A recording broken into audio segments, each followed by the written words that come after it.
Ready. Yes. Are you as excited to be here as I am? Oh, yes. Oh, good, because I'm very excited. So, welcome to our panel, where international becomes local immigration in the DC metro area. My name is Patricia Foxon, and I'm going to be the facilitator for the program, for the panel. Just to introduce myself quickly, I'm the Deputy Director of Research at the National Council of La Raza, or NCLR. As some of you probably know, NCLR is the largest Latino advocacy and civil rights organization in the US. And we have a network of about 300 affiliates around the country, working primarily on providing services to Latinos and immigrants, as well as second, third generation Latinos. In the DC metro area, you're probably familiar with some of our affiliates. They include Casa de Maryland, Carecen, the Central America Resource Center, Clínica del Pueblo, the Latin American Youth Center, LAYC, Identity Inc., and I'm forgetting a few, but we have some really wonderful affiliates around here that work on any number of service provision programs, including citizenship courses and naturalization, ESL classes, health services, mental health counseling, a whole array of youth services, etc. So I'm not originally from DC, so thankfully I'm not going to be speaking too much on the panel, but I have lived here for the past 5 years, and I'm just constantly amazed at how the very, very rich history of immigration to this area and its evolution through time has really shaped different dynamics in this area. I've had the privilege to work with immigrants and refugees in very diverse places, including places like Nashville, Tennessee, and Providence, Rhode Island, Toronto, Canada.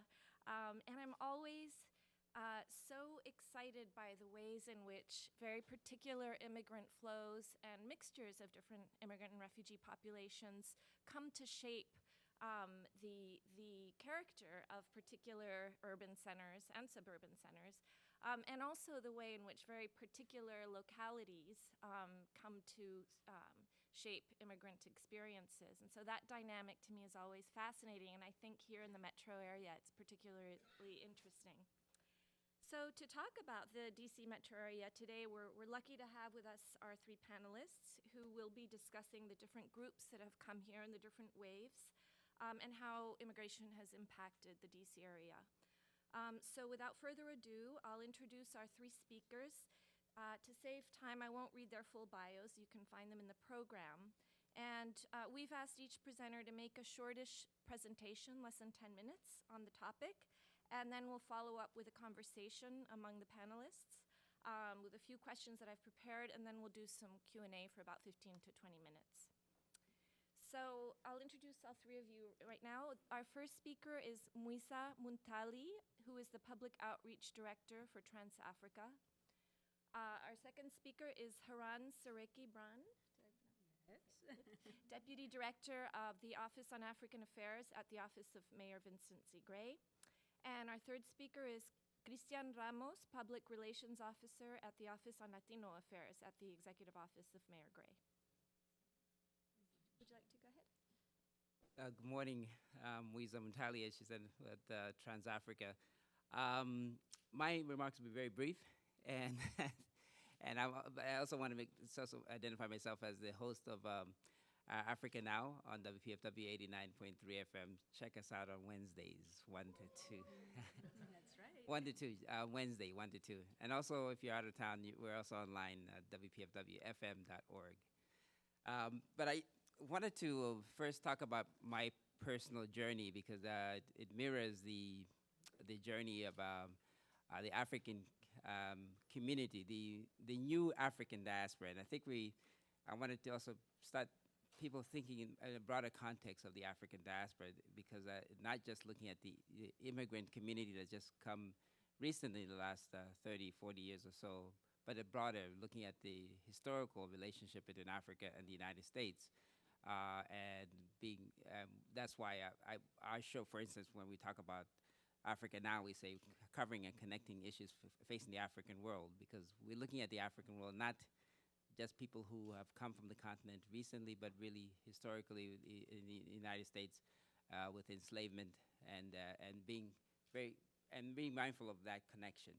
That it's not a new phenomenon of African immigrant experience, because that's what I'm hearing more and more, that it's the Africans have we've come all of a sudden. It's not new. It's always been part of the United States experience, and so being mindful of that. But I was born in Malawi, and I left in 1971. I was 9 years old at the time, and we left because my father got a job here. And part of the reason we left was not really out of choice.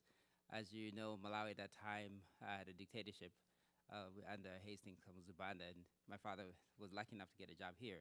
But we're one of the lucky ones. We could go back home, but we had family friends and people who were in exile.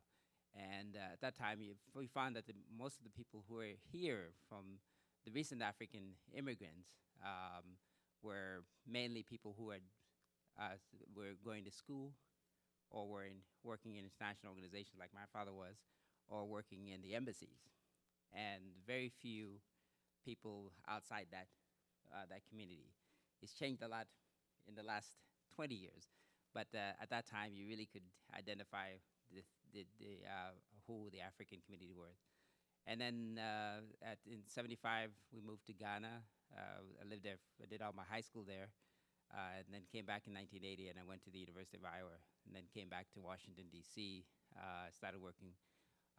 First started volunteering for TransAfrica, and I've met people like John, who was a part of TransAfrica, as well as Clarence Lassane over there.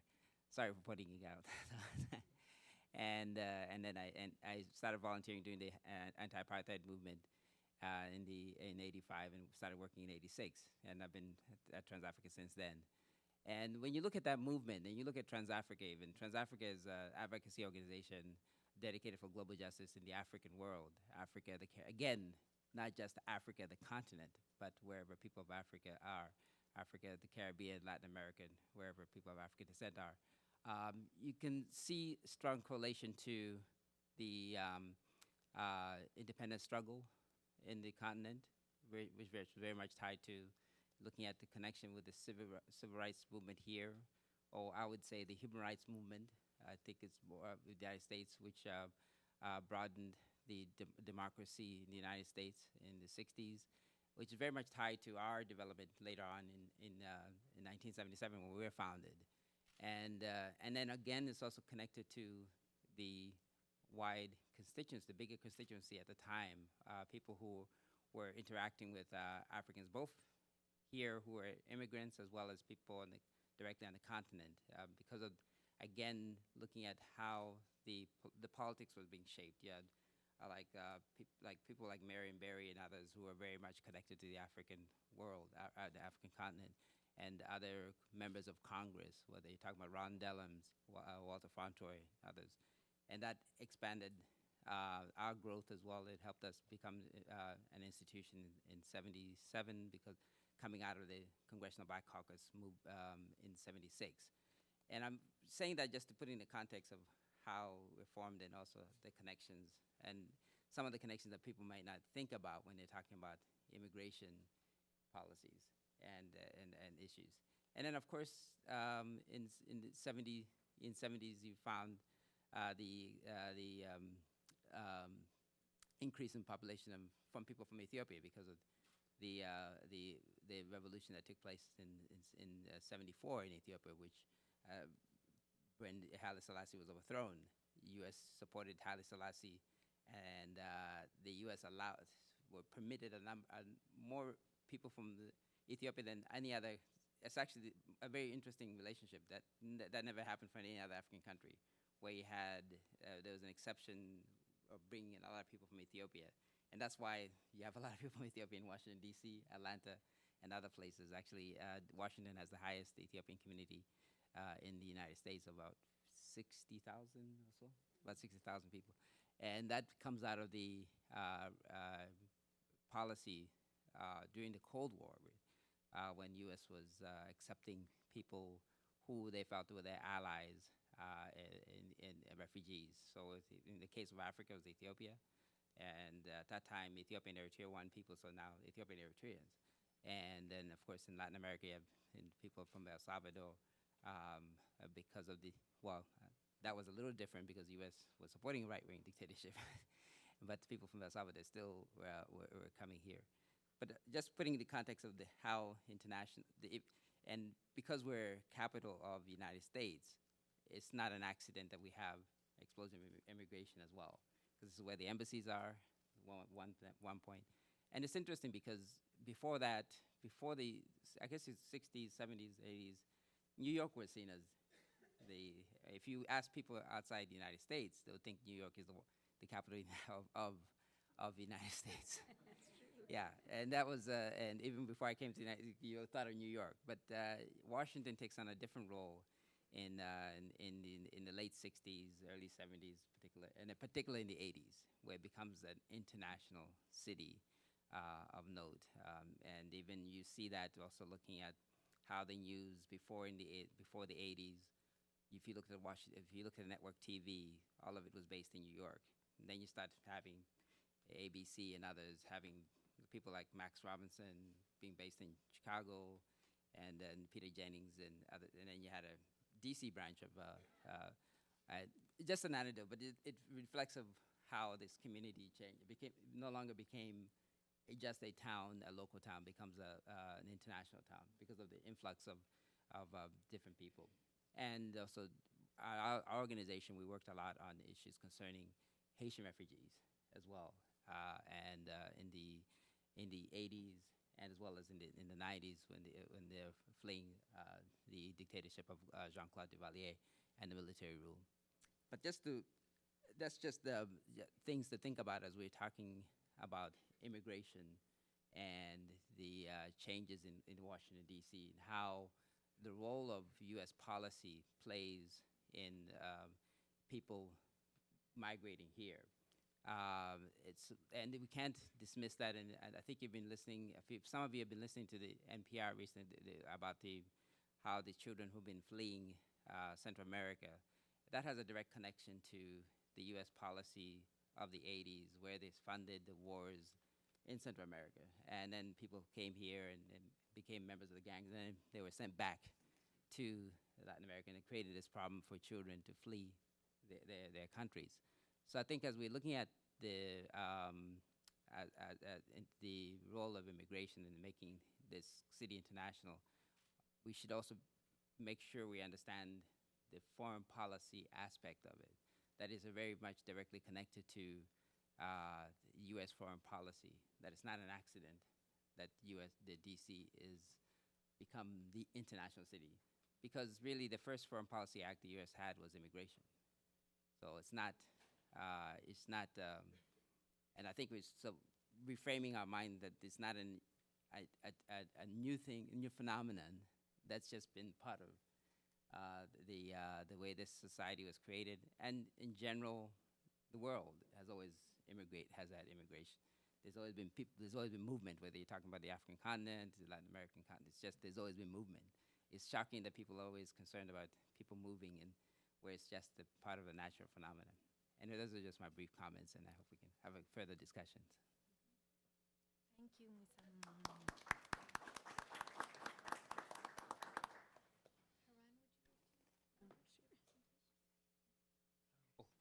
Good morning, everyone.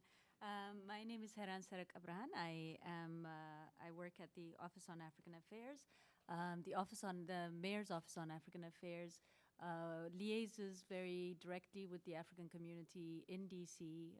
We provide programs and services to the African community here, and we provide connections and resources to the African community among other district agencies, and we are sort of the eyes and ears of the mayor also in relation to the African community here in DC.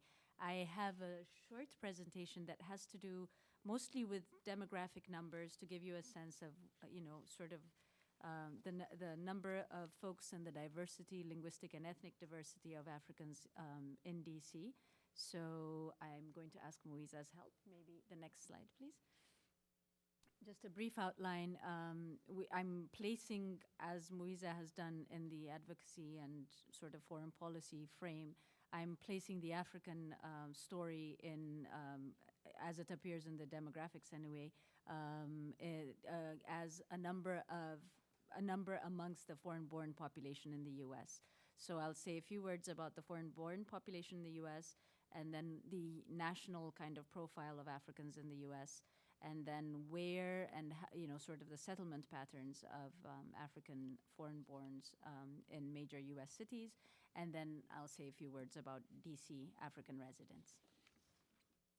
Next slide, please. So as it relates to the general foreign-born population in the U.S., Africans are about 4%. I know we're going to get a much more sort of nuanced treatment of demographics over our lunch when our lunch speaker from Brookings speaks. But these are sort of, kind of aggregate and broader kind of demographic assessments. 4% of the entire foreign-born population in the U.S. is African. And it's grown considerably. Foreign-born represented about 6% of the total U.S. population, which is about 14.1 million in 1980. But as of 2010, immigrants in general comprised about 13% or 40 million of the U.S. population. And the term foreign-born and immigrant is usually used kind of interchangeably, but it refers to people who don't have U.S. Citizenship at birth. And it includes people who are naturalized citizens, who have legal permanent residencies, refugees, asylees, and people with temporary visas. So all the various ways that folks enter the U.S., it includes all of them. Next slide, please. So when you look at some of the numbers across the board for Africans in the U.S., from 1960 to about 2011, there's been a considerable growth. And the last spurt, especially from 2000 on, it's almost double the number, from 881,300 to 1,664,414. And that number, the fact that it's grown so much, also reflects at the local level in DC. Generally, next slide, please. And here we're using we kind of mine the information from the American Community Survey. They happen, I think, every month. About 250,000 such surveys are sent out. And so we try to kind of cull the information from that data more than the 10-year dicentennial U.S. Census Bureau data. And so according to the 2012 American Community Survey data, there's more than 1.6 million foreign-born Africans in the U.S. We think this is a severe undercount. And I say this because, when Africans usually are faced with U.S. Census Bureau forms, they might identify as African American, they might identify as black or other, sometimes as other as well. And so it's very difficult to get an accurate count. It's very difficult to disaggregate the data. And then also what we lose is also the ethnic and linguistic diversity of among Africans in the U.S. So there's not a real way we can capture that, unfortunately. The African population in the U.S. is among the fastest growing immigrant group. And again, we also rely on studies by the Migration Policy Institute as well. In the U.S., from 1980 to 2011, the African-born population increased from 200,000 to 1.6 million. And most immigrants from Africa arrive here from East and West Africa for reasons that also Mwiza has mentioned, political push factors. In 2009, about 3.5 million members of the African diaspora, the recent African diaspora, identified themselves as African. They self-identified, I suppose. Next slide, please.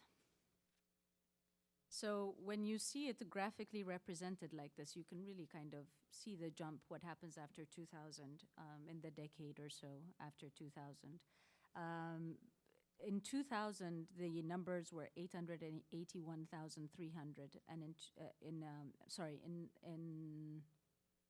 in 2000, yes. Then in 2011, the numbers jump to 1.6 million.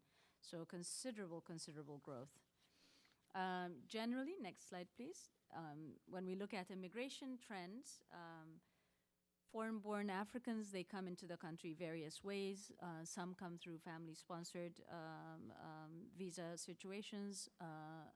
Quite a lot come as refugees and asylees, Ethiopians, Eritreans, Somalians, now recently Congolese, come through the refugee program to the US.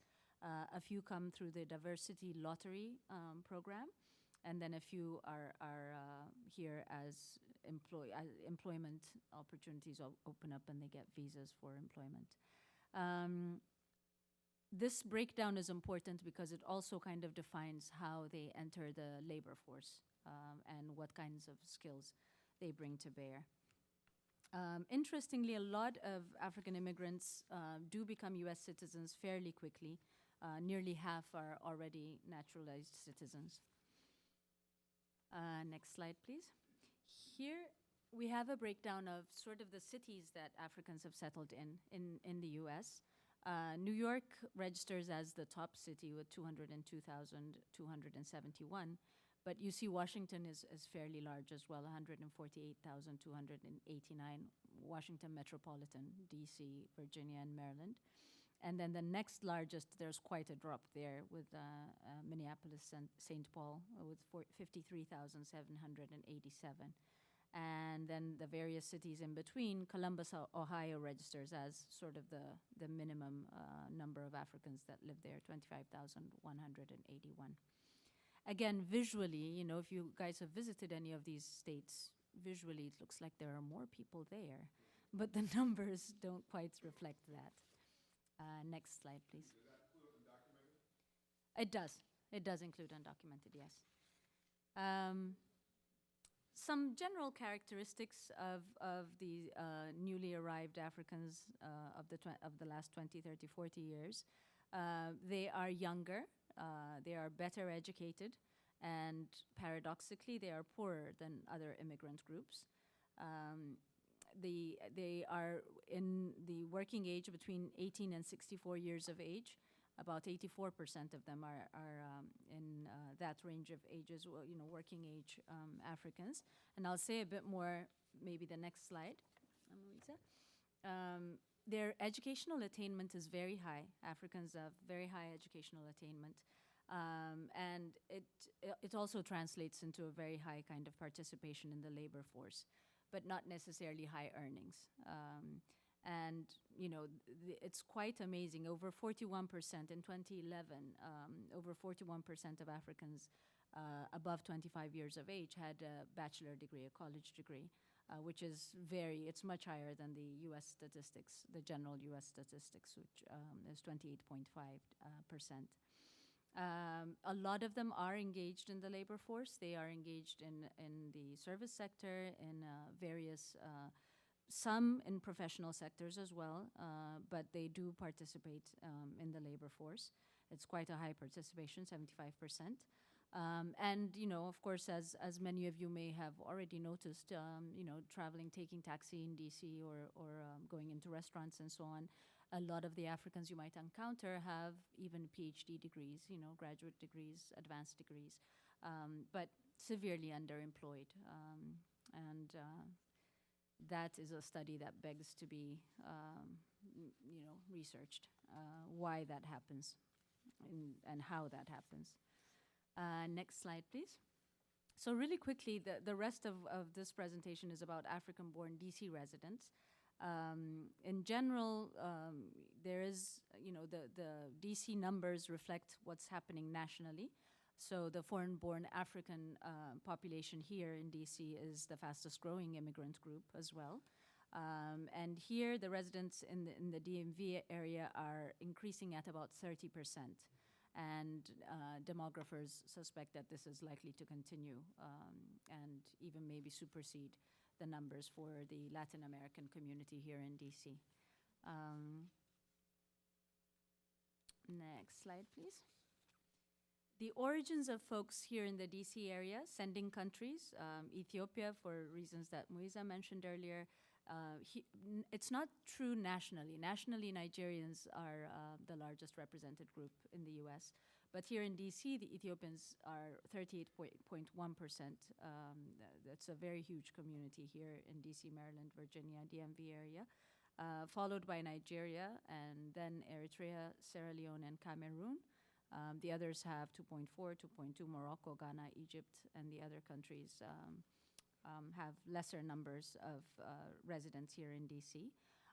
DCPS, the public school system in DC, registers over 28 countries being represented among students in the DCPS system.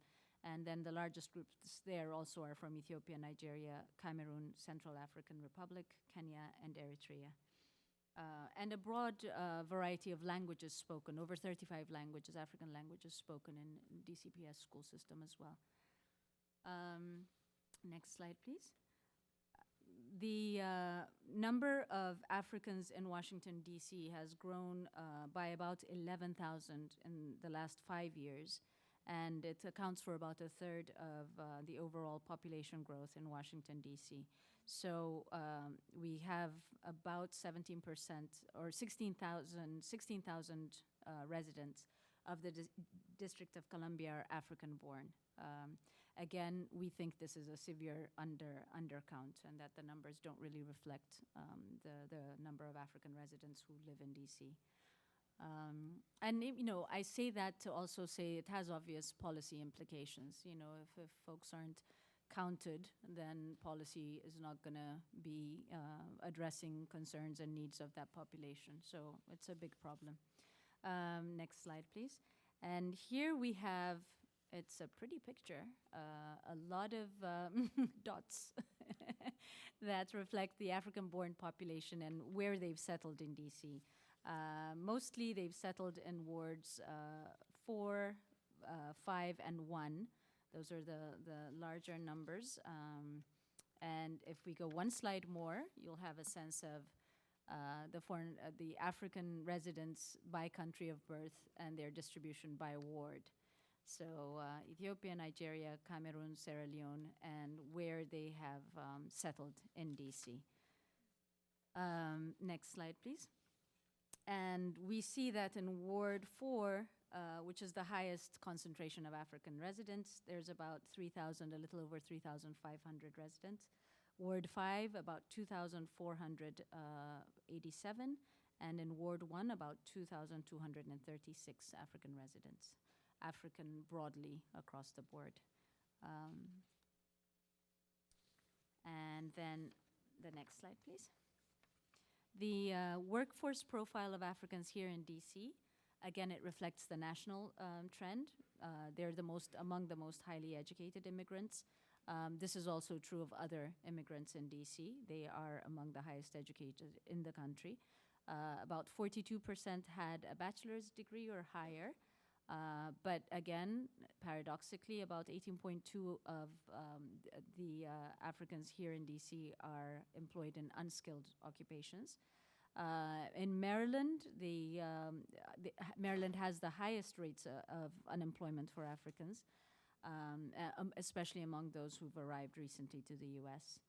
And 18.5 of African immigrants, compared to about 13.6 nationally, live below the poverty line. I'll stop there. There's, numbers are numbers, but there's a lot more to say about social and cultural activities and contributions that African have in the US, in DC in particular. So I'll hold off on that until the rest of the discussion takes place. Thank you so much. Thanks,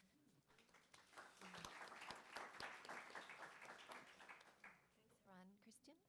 Yeah. Morning, everybody. How's everybody doing out there today? Thank you for being here. Quick question for everyone. How many of you consider yourselves immigrants? Oh, That's interesting. How many of you, are there any Afro-Latino immigrants out there? There you go.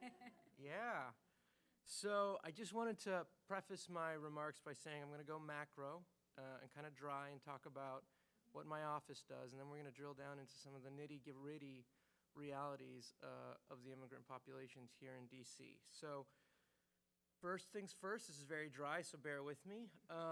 The mission of our office, Latino Affairs, is to improve the quality of life of Latino district residents by addressing a broad range of social and economic needs through strategic management of public and private partnerships, expertise in policy, community relations, civic engagement, and community-based grants. And I want to start there because that is what the government is supposed to be, that is how we interact with our immigrant communities from the Office of Latino Affairs. And that's important context for the rest of my conversation, because the other thing that we do is we provide our Latino residents a full range of human health services. And when you talk about Latino immigrants, you are talking about healthcare, education, housing, economic development, and employment opportunities, things that any population in this city have to deal with. But there are some unique challenges when you are dealing with this community. It's incredibly diverse and international. 53% of our Latino population are born outside of the United States. That's the first thing that you're dealing with. And the second thing is the population is continuing to grow for the better half. When he was talking about all immigration being part of foreign policy, born out of U.S. foreign policy, that's absolutely true. In 1980, there was only 45,000 immigrants here. Today, because of a lot of the stuff that he mentioned, that number is going to 65,000, but it's probably closer to 70,000 people here. And that is also an important contextual thing, because I'll come back to that later, but just keep that in mind. It's either 56,000 if you look at the American Community Survey, it's 65,000 if you look at the number that the mayor has, or it's 70,000 based on some extrapolations and calculations that are done just based on being out in the community.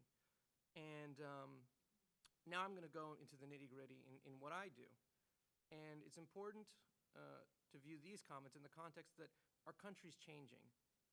It is, demographically. In 2012, for the first time ever, the total number of children born to quote-unquote minorities outnumbered the number of white babies. So this whole concept of diversity and minority is sort of a ridiculous thing when you think about it, because we're no longer really quote-unquote minorities or diverse audiences. We are going to be the future of this country. And you see that in D.C. in many ways. And there is a real confluence of innovation, of innovative ways of living, of existing, right? Because this is absolutely a metropolitan, cosmopolitan area in which technology and things like that, they all play a role. But those things are playing out in the face of very real generational and racial tensions within this city. And I don't say tension in the context of anything dramatic, hyperbole. I mean in the context of we are America, and change is just built into our DNA. And that is what you see every day working in the mayor's office on Latino affairs, and I would imagine in some of the other offices that we have here. You know, I came from the Hill before, and before that I was at a think tank, and I used to write about this, and I used to talk about this all the time. But nowhere are you so confronted by this than when you go out into the community and you start interacting with people. And there's a couple of points I want to make here. One, on the education front. As a public relations officer, as a communications officer, I'm confronted with some very interesting realities, right? Generationally speaking, the children in our schools, everything they do is on one of these. If I want to reach them, I am going to have to tweet it to them, text it to them, email it to them. The one thing I am not going to do is give them a piece of paper, because they will literally just and throw it away. However, their parents is a completely different matter. Most of the time, they don't speak English very well, And sometimes they don't read English or Spanish very well. So the reality there is, if I want to communicate how to use basic services, basic things that are going on that the government is providing for them, I'm in a real conundrum. Because at the end of the day, am I reaching them through social media, through those things? Or am I, in most cases, you have to literally go out into those communities and have those conversations with parents and say, this is what's happening. And then the second point I want to make is, we haven't really talked on political engagement or civic engagement, but a big part of that, and this goes back to my colleague over here, his original statement about the foreign policy and how that affects what goes on here. The District of Columbia provides a lot of really great services for our community. This community in particular, though, is very difficult because most of them come from countries in which their government, to their minds and in reality, were actively working against them. So if I go into that community and I say, hey, you guys can sign up for health care. You guys get free health care. Do DC Health Link. You guys will get health care, I promise you. And that person is, in many cases, the people that need that are a day laborer, somebody out working in the field. They get hurt. They don't have health insurance. They don't have any concept of that. The first thing they're going to tell me is, why on earth would I give my information to the government? And I'll spend half the time, having a conversation about, is this going to help you? Is this going to help you? And then the second barrier is the only way to, and then I have to say, well, the only way to do that is through one of these. And they're like, what is that? And, I wish I was exaggerating, right? You read about, again, coming from a think tank, coming from the Hill, you read about this stuff, you read about, those challenges, and you have no concept until you really do talk to people, and it is a very real problem. But having said that, those changes and things are important, and they are interesting, and I hope we can continue to foster a discussion about those things, because I do believe those communities have a lot to offer our country, and we have a lot to offer them, working through the government and making sure that their lives are better. Thank you.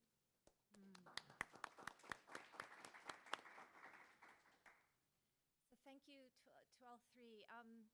We will be getting back a little bit into the question of how different immigrant groups, have contributed to the civic and political life of the metro area.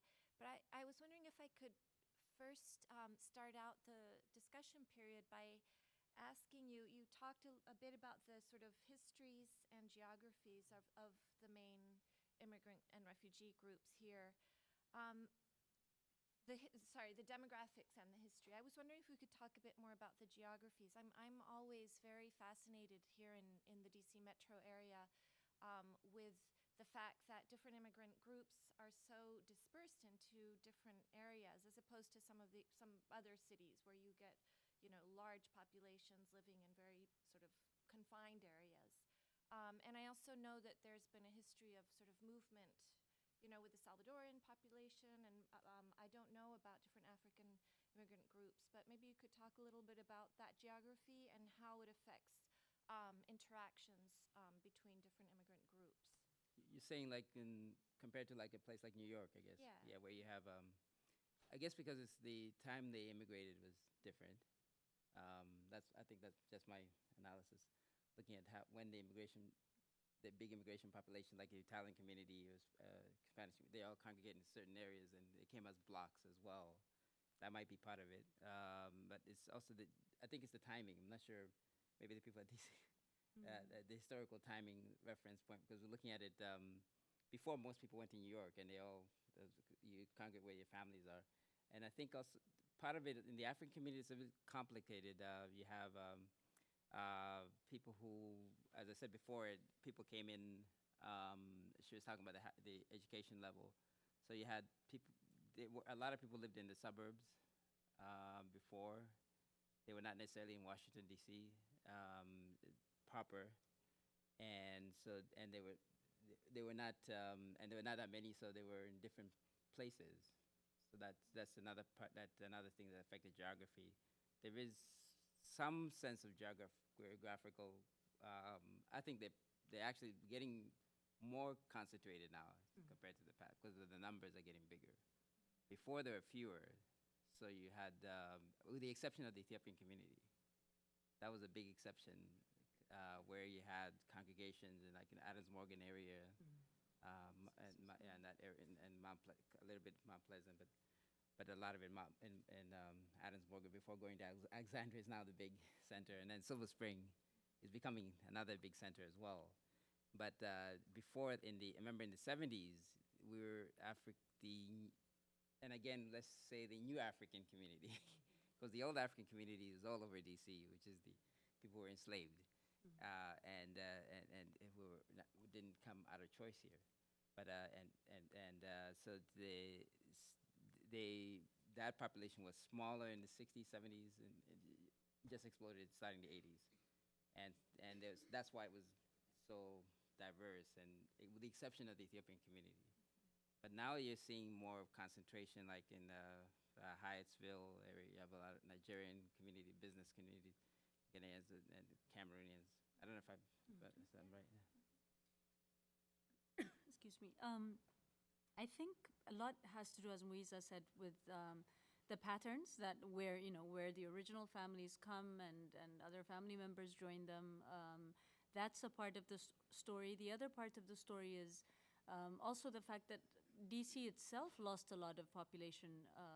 The population count in DC between 1990 and 2000 went down, and so in many cases, these immigrant populations, kind of reinfused certain neighborhoods. The businesses that began, the immigrant businesses on Georgia Avenue, the Shaw neighborhood in general.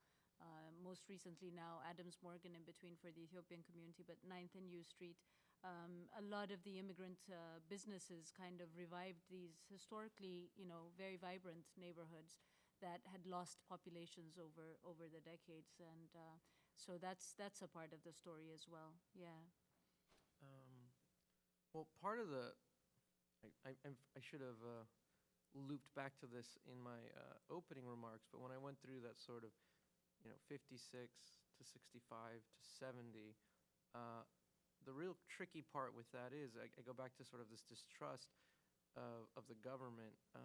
The Latino population is notoriously hard to peg down in terms of filling out those forms and being there, again, when they go and check back, because we are pretty transient in this community. And you can definitely see that in sort of the geographic population centers of the city. And we've avoided this. I don't know how we've avoided this word, but there's been a lot of really fast gentrification going on in the Columbia Heights area, which used to be the epicenter of the Latino community. Adams Morgan, yeah, Adams Morgan as well. I mean, Adams Morgan's been going on for a long time, but the Columbia Heights one, I've been here for around 10 years now, and I remember that area when I first moved to D.C. In fact, I live now on 13th and Mass, and that used to be an area that was very, very different. And those population centers were absolutely the Latino, and immigrants, I think just in general, used to be there. If you go back to Columbia Heights, it is fascinating what's going on there around the Target area, because there is still housing where you have Latino immigrants living 7 people to one house, literally across from that Target, the FA-14 area right there. There's that little corridor with the Dominican restaurant and so on and so forth, and that somehow has escaped the Starbucks and everything else, because it's still very immigrant centric. I don't know how long they're going to be able to do it, but it is interesting because there is also a corridor on our street that is also, there's a block, and I was walking with my wife the other day from, I think, 15th to 14th, and there are security guards out there, in front of those apartments, and there are all, immigrants and so on and so forth there. And then there's Barcelona, there's all those really nice restaurants on 14th. So it is very interesting how all that has changed. You know, Marion Barry had that great line about there being two cities, and now the current mayor has his one city. You know, the way I look at it is there's three cities, really, and it's separated by language. And that's just the reality, right? You have what's going on over in Anacostia and things like that, and then you have what's going on in here in Chinatown and so on, so downtown D.C., and then you have everyone else. And it really is a very, very different, stark contrast in those lifestyles and the way they live. And it's not, I wouldn't even say it's a bad thing or a good thing. It is just different. So, yeah.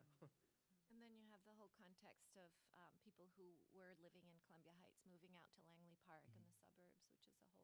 Well, yeah, and then the other interesting thing about this is, so the fascinating thing about dealing with immigration in general is you see it everywhere, and it, you know, on P Street over by the Whole Foods and so on and so forth. If you go there during the middle of the day, you will see day laborers waiting for work. Right? If you go to the Home Depot over out, yeah, Rhode Island Avenue, same thing. Day laborers out there waiting to work. And it's sort of like people see it, they acknowledge it. But, you know, those communities have also very real problems. They don't have health care. They don't have the language. There's a lot of alcohol abuse. You know, you have people out there drinking during the day when they can't get work. And that's a very real thing. And it's interesting from a government perspective, because people always say, well, we shouldn't invest in those communities because, you know, they're just here, and we don't want to promote that. We don't want to help them. But they're still going to be there, right? They're an invisible community that needs help every day, and ignoring it, is not going to make them go away.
Between the two of you?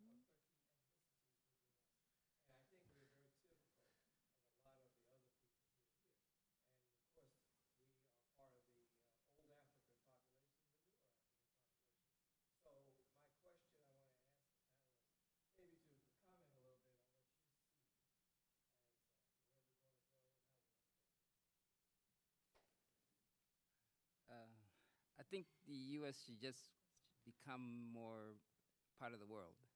That's first thing.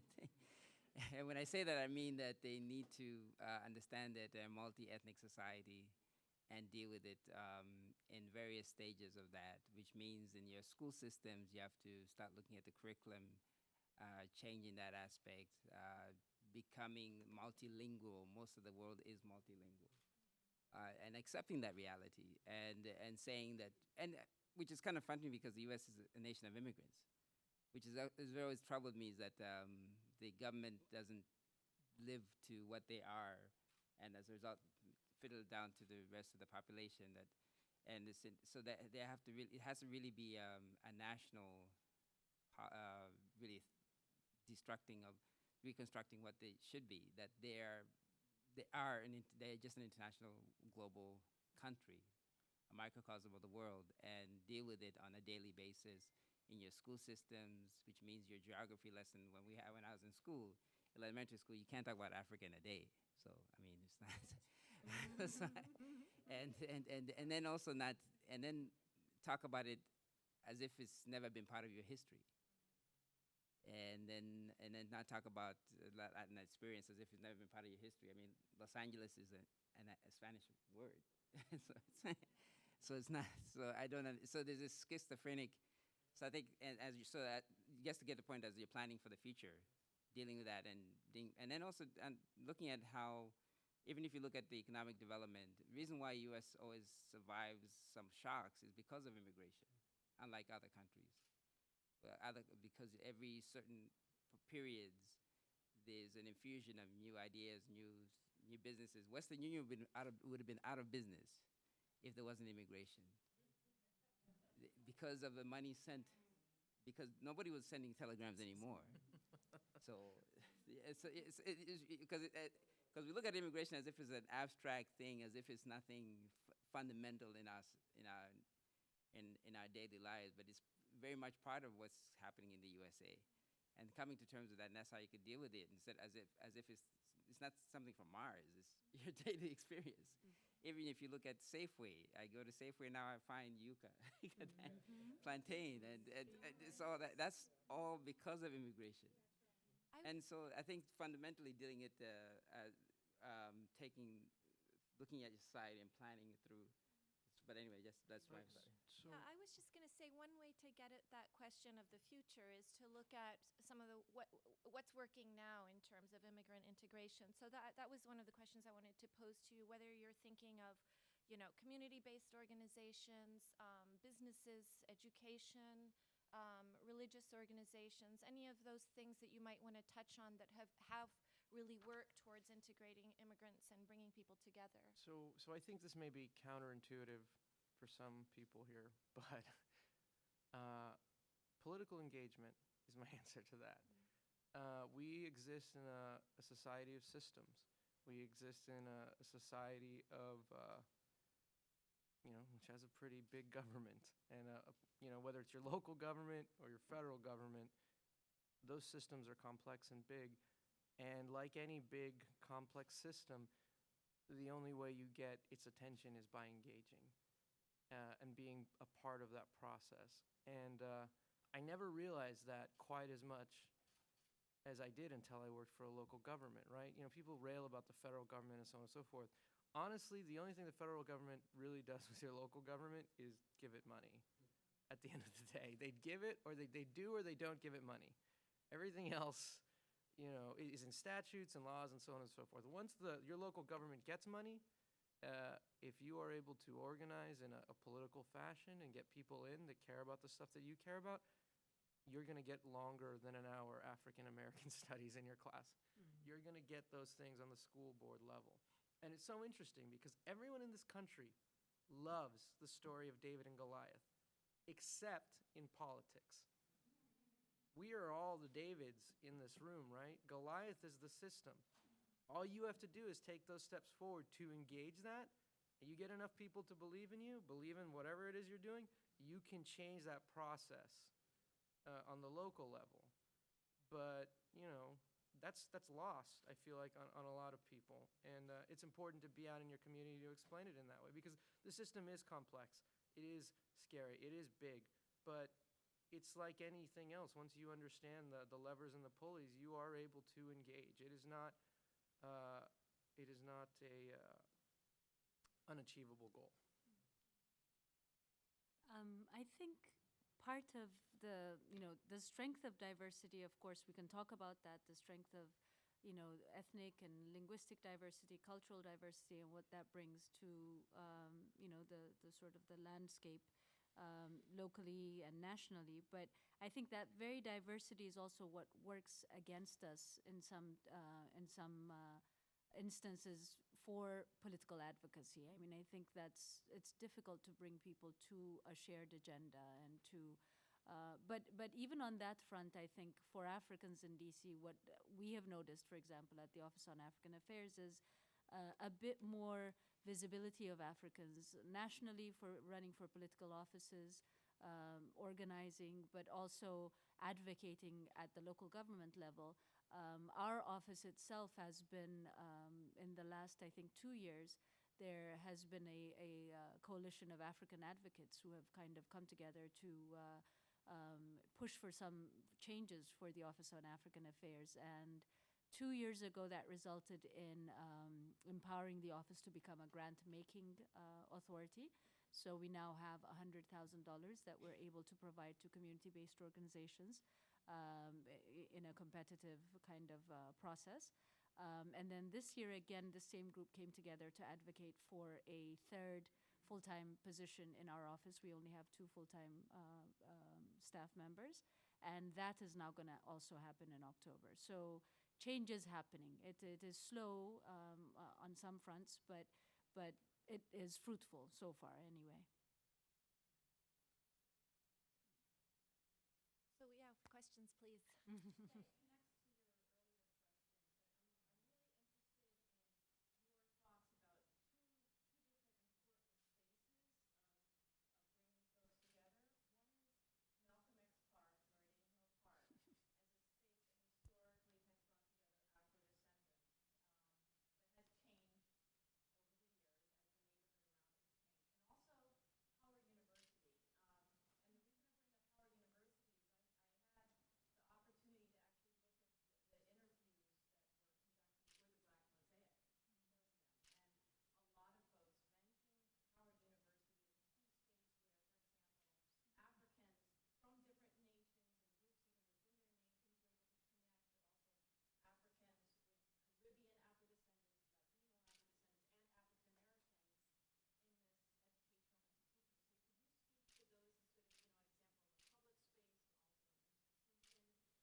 I'm a big fan of both. Every other Sunday, I'm in the Malcolm X drumming circle. I believe Malcolm X, the drumming circle began when Malcolm X was assassinated, and it was a sort of a way to honor him every Sunday for the past over 30 years.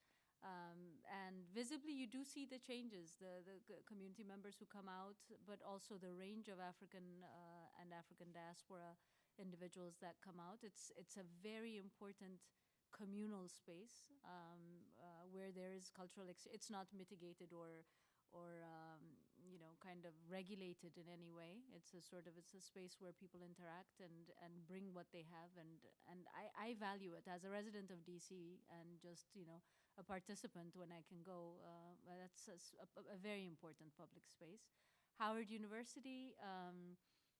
From the times of Leo Hansberry and the scholars that basically began African studies to all intents and purposes, is a very important institution. I know from my own network, at least I can name at least 2 or 3 very prominent Ethiopian scholars, one of whom passed away, Iskender Bogosian, the painter, Haile Garima, now the filmmaker, who have taught there for many years, who have, kind of positioned themselves politically and taken on the, kind of global Black struggle in the work that they do, in the creative work that they do as well.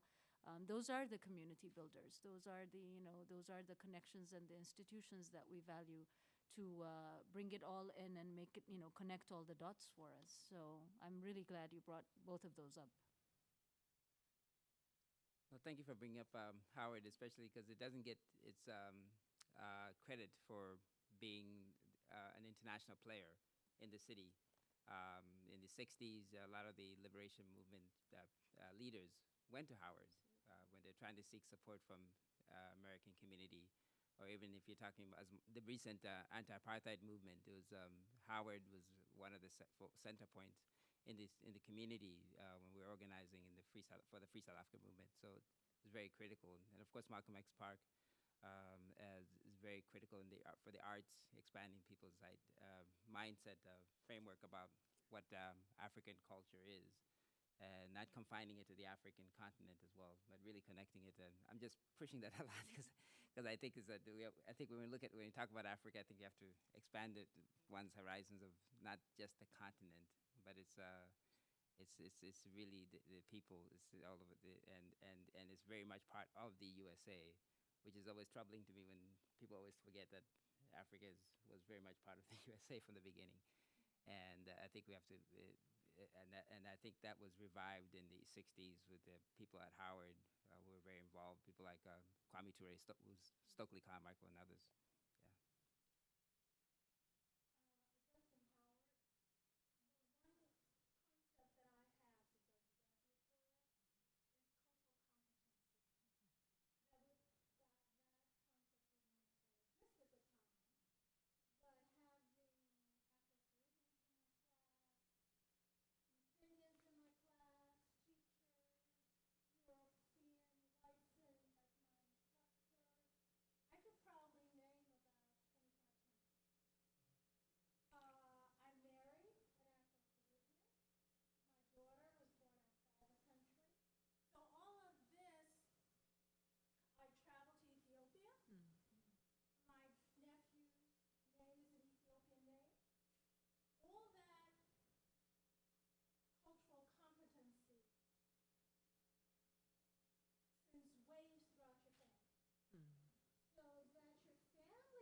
Well, to your point, I would add two things. One, another way I would put that is diaspora. And it's interesting because I grew up in the Southwest, and it's it's mostly Mexicans and white people. Here, to your point, it is everything. And I'm going to admit this: I really didn't have a concept of the Afro-Latino experience, and some time ago, the mayor's office, we did an Afro-Latino event. And we had some people come over from Howard to sort of talk about their experience and their situation. And I was struck by this quote from Tolstoy, and I'm going to butcher this, but the general idea is that Tolstoy believed that the great tragedy of the human race is that we all sort of suffer the same way. We all feel sad or happy or whatever in the same ways.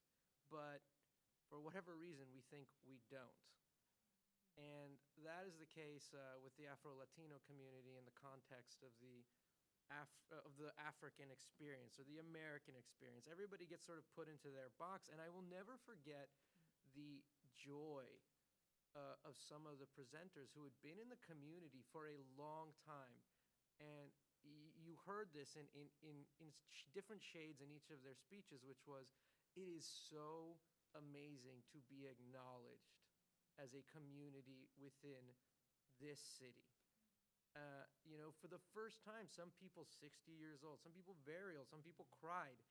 And that sense of cultural identity and the self, it exists within a diaspora which people have no concept of sometimes.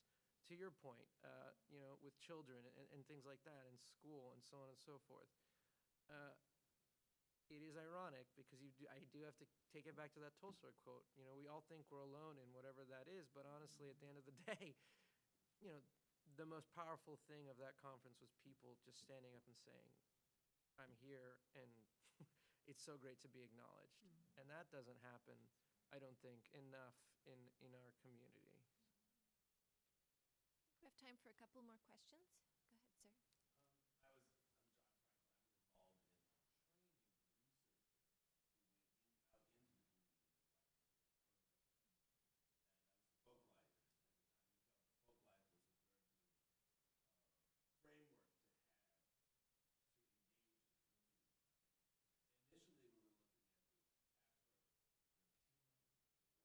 Initially, we were looking at the Afro-Latino, English-speaking Caribbean, Haitian, Brazilian, and Ghanaian community. Unfortunately, when you ask the researchers during the process of training if they were comfortable speaking to people of the opposite sex, as well as people older and younger than they were, people said that they weren't. Unfortunately, our Ghanaian researcher at that time only interviewed men. And we weren't able to include the Ghanaian material in the larger study. A couple of years later, Diana and John curated a program at Folk Life Festival on African immigrants at DC. And one of the, this was in 97, and one of the very interesting things that we observed is that while we had all of these different African businesses and cultural organizations, for the first time people have the opportunity to look to see each other's cultural history.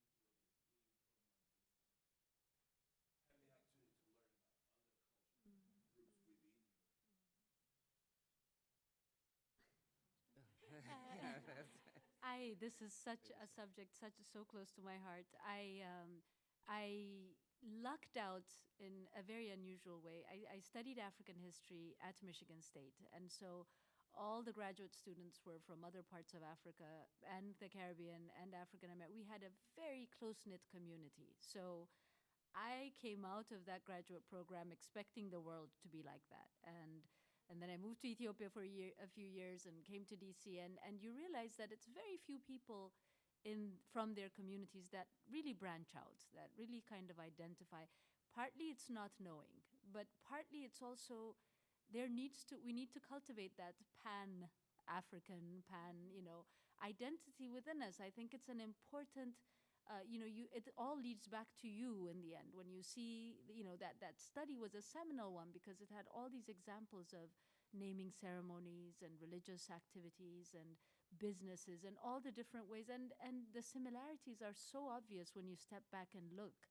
And so I think it's a very important piece that we need to cultivate. In the work that the Office on African Affairs does, we do carry out these multi-awareness programs that try to really highlight the diversity amongst Africans and getting to know each other, getting to hear the different languages and styles of dress and cuisine and all the different ways that culture manifests is so much a part of the story. And so it's something that has to be cultivated, I think. And it needs a certain orientation as well. Yeah. And then just to add on top of that, a different sort of context to view this in. I think it's an important one because you're going to see this more and more, I think, in the research that's going to come out in the future is a generational question.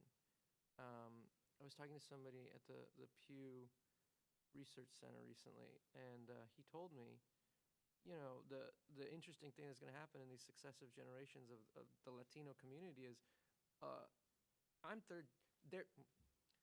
They're going to stop identifying as Latino at a certain point as they get here longer and longer in this country. And going back to the concept of the tension, I don't speak Spanish. I've never spoke Spanish. My parents grew up in Texas, in El Paso, in the 60s, 70s, and they would hit you if you spoke Spanish. So my mom swore she would never make me an outsider in the American community, so I never learned Spanish. I can tell you that there are people in the Latino community who look at me and say, that guy doesn't like to be Latino. because he doesn't speak Spanish.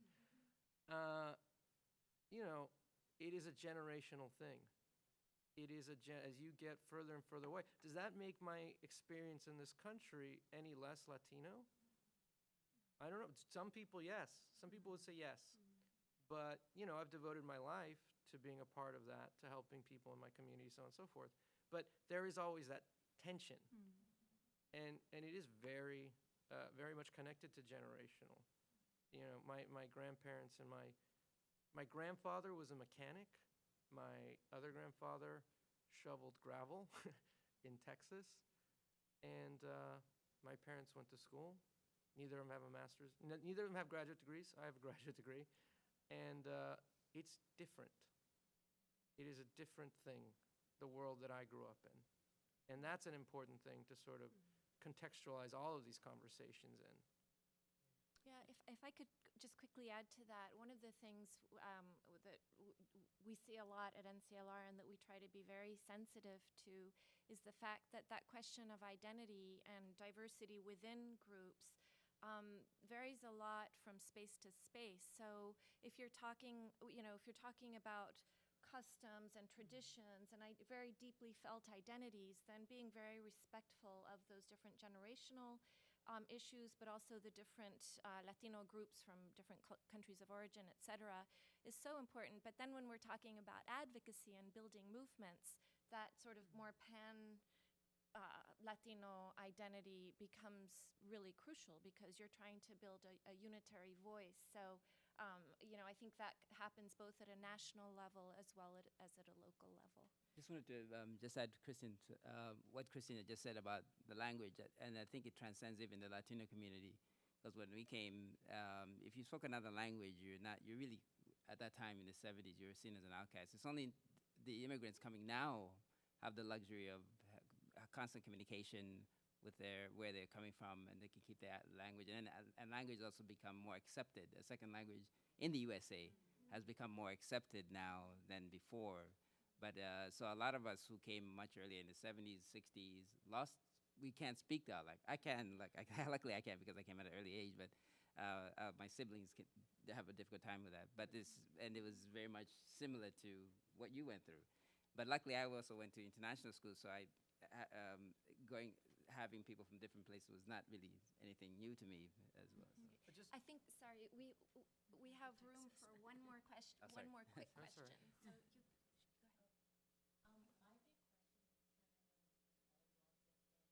big question is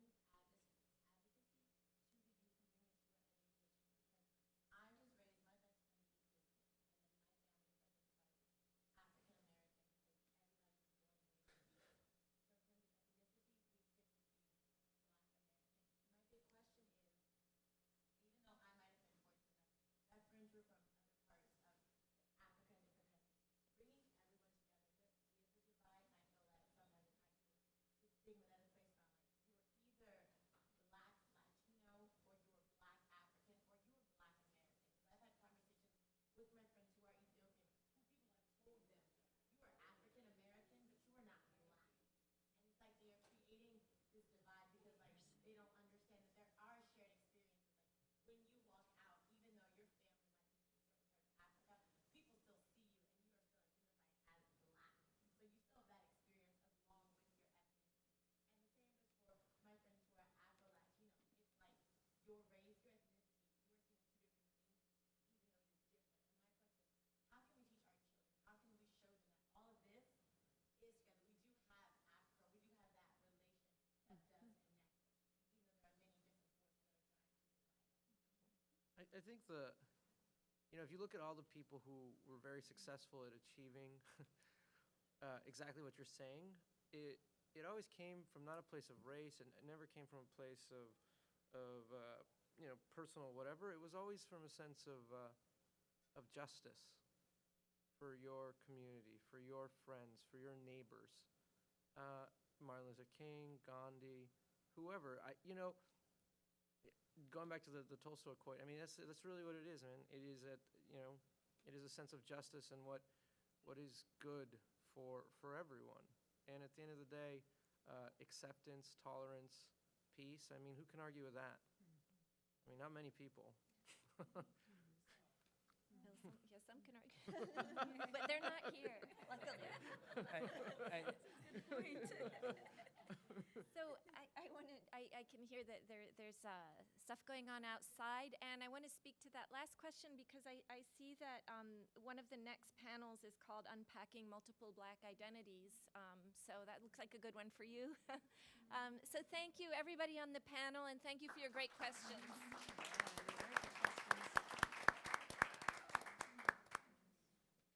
Thank you, guys. That was lovely. Yeah, so are you? You're like downstairs, huh? Yeah, you are okay? Jen, huh? Or not? Yeah, sure.